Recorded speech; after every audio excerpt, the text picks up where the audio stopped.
Hi guys, Kelly here with Money Gal Coaching, and today I wanted to tell you a little bit about my story because if you don't know, I came from a place of $60,000 in debt and I paid it off in 20 months and you can too.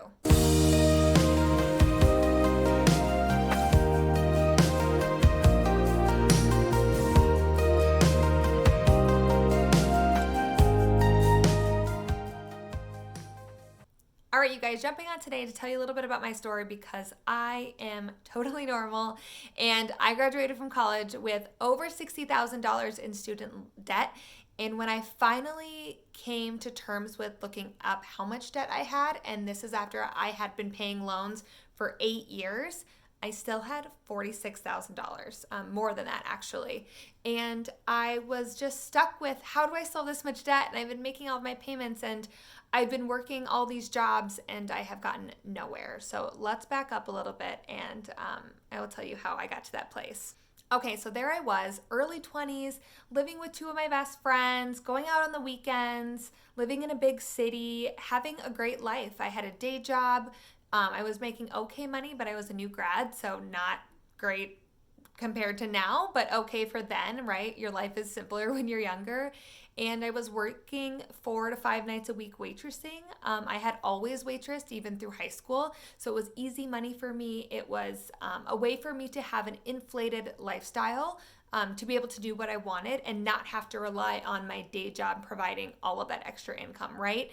And so life was great. A lot of my friends didn't waitress 5 nights a week. I don't know if anyone really did that had day jobs also. But I thought I was doing the right thing. I, for some reason, thought in my head that I was making better progress financially, or that I was maybe, I don't want to even say better with my finances, but that I was doing the right thing and I was working and I was making all this extra money and I should be proud of myself, right? And it wasn't until I was getting older, late 20s, I was making better income.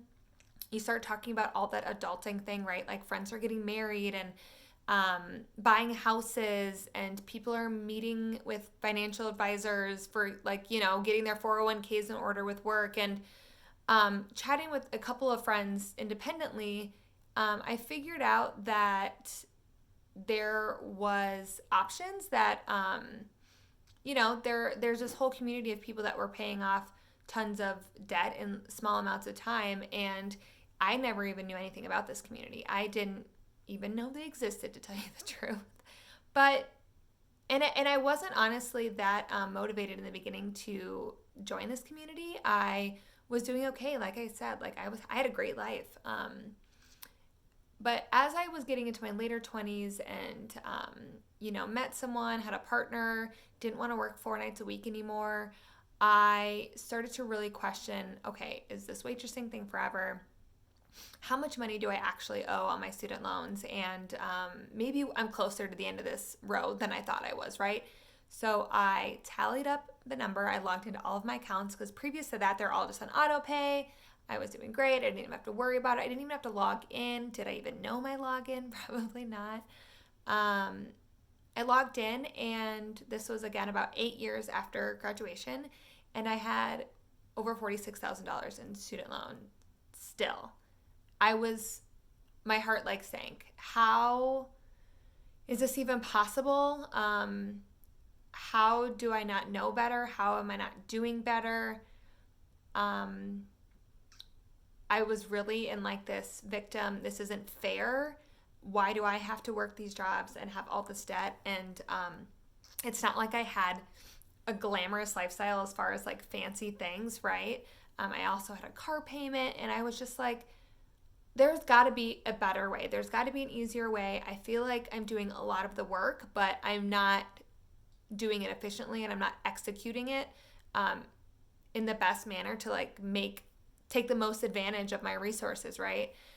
So that's where I started to become, I guess, obsessed is a nice way to put it, but I started Googling, and that's when I started finding all these communities and talking to friends, and I just made a pact right there. I don't know how I'm going to do it. I don't know how long it's going to take me, but these student loans are, they need to be gone, and I'm honestly done with them. That brings me to Googling all the things, right? Dave Ramsey, Susie Orman. There's a million financial coaches, money coaches, financial advisors. I honestly didn't know which one I should be searching for.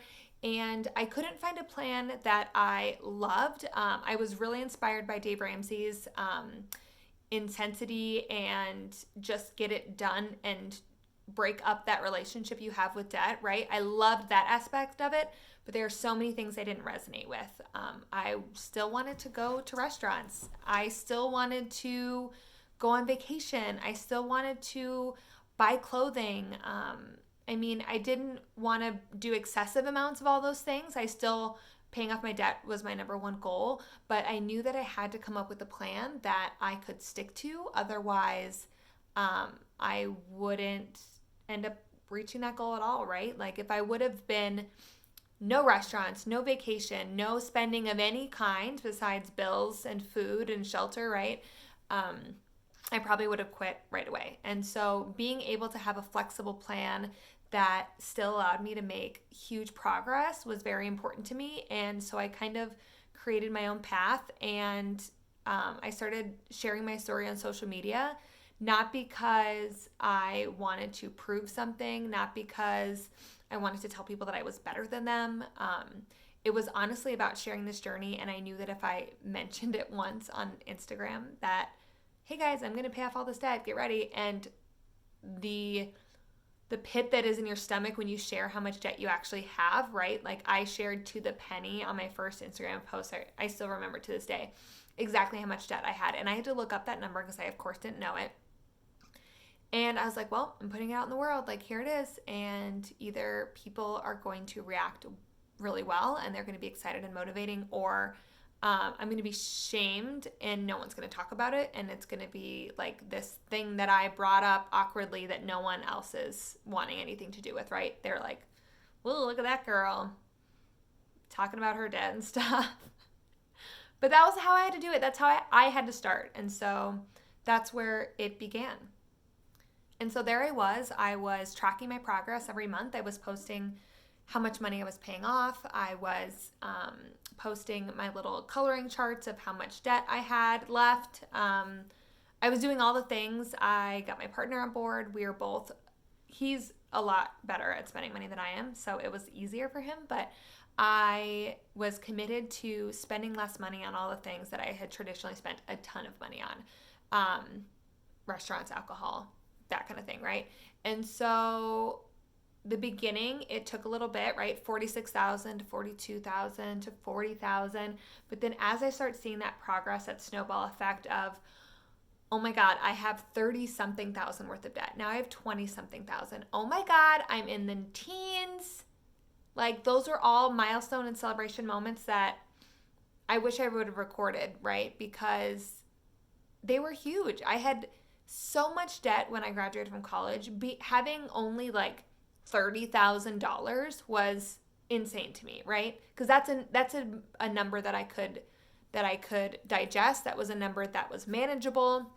60,000 for some reason was like, it's above 50, right? Like it's way too much.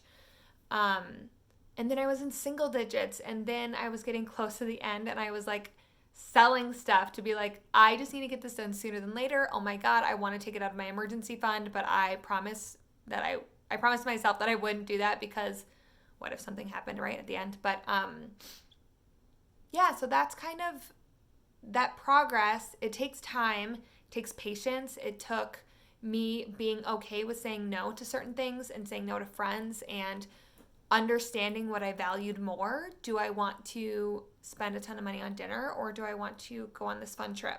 And sometimes it was yes to dinner, but sometimes it was yes to the trip. Is buying clothing really a necessity in life right now?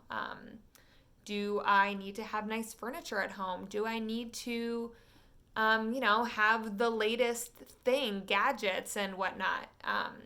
And so that's kind of the journey that I think is really individual for everyone. How much are you willing to give up to get rid of your debt? And there's no wrong answer, which is the best part. You can take 10 years to pay off $10,000 of the debt, or you can take 20 months and pay off $46,000 for the debt. Nothing is wrong, and we're all dealing with different types of debt, different interest rates, different income levels, different life factors of our mortgages or our rent or cost of living of where we are. So there is no shame in that game, but there is something to say of being intentional and having a plan for your money and putting it in the best possible, putting it towards the best possible things that that brings you joy in life, right? So that was one thing that I really loved about the debt-free journey. It wasn't about necessarily being debt-free. That's amazing. I totally acknowledge that. That was awesome. But it was about me learning what is important in my life and where do I want my money to go now. Because it doesn't have to go towards Sallie Mae or the Fed loan or Great Lakes. It can go towards whatever I want. And so living intentionally was what I got out of it, my biggest takeaway. And that's kind of my story, and that's what brought me here today. And that's why I coach so much, is because I didn't plan on owning a business. This wasn't my lifelong dream, but I did want to help others. And people were asking me, how did you do this? What did you do? What are you selling? And none of that was the case. I just stuck to it, and I just was committed to, this is my number one thing right now. And so that's what I want to challenge all of you. What is your number one thing? And are you doing things to get to that thing? If you're not, let's reassess and let's look at things. If you are, awesome. Keep your head down, keep up the hard work, and you'll be better off because of it, right? So that's all I have for you guys today, and hopefully you enjoyed my little story. Okay, so if you want to know more about paying off debt, budgeting, all those things that I talk about daily, be sure to subscribe, like this video, share it with someone that you know and love that would truly benefit from this, and let me know what you think. Put a comment, have any questions. I'm always here and I'm answering them for you. And again, thank you, do your best, and don't forget that every step forward is a step that makes your future that much better. Have a good day. Bye, you guys.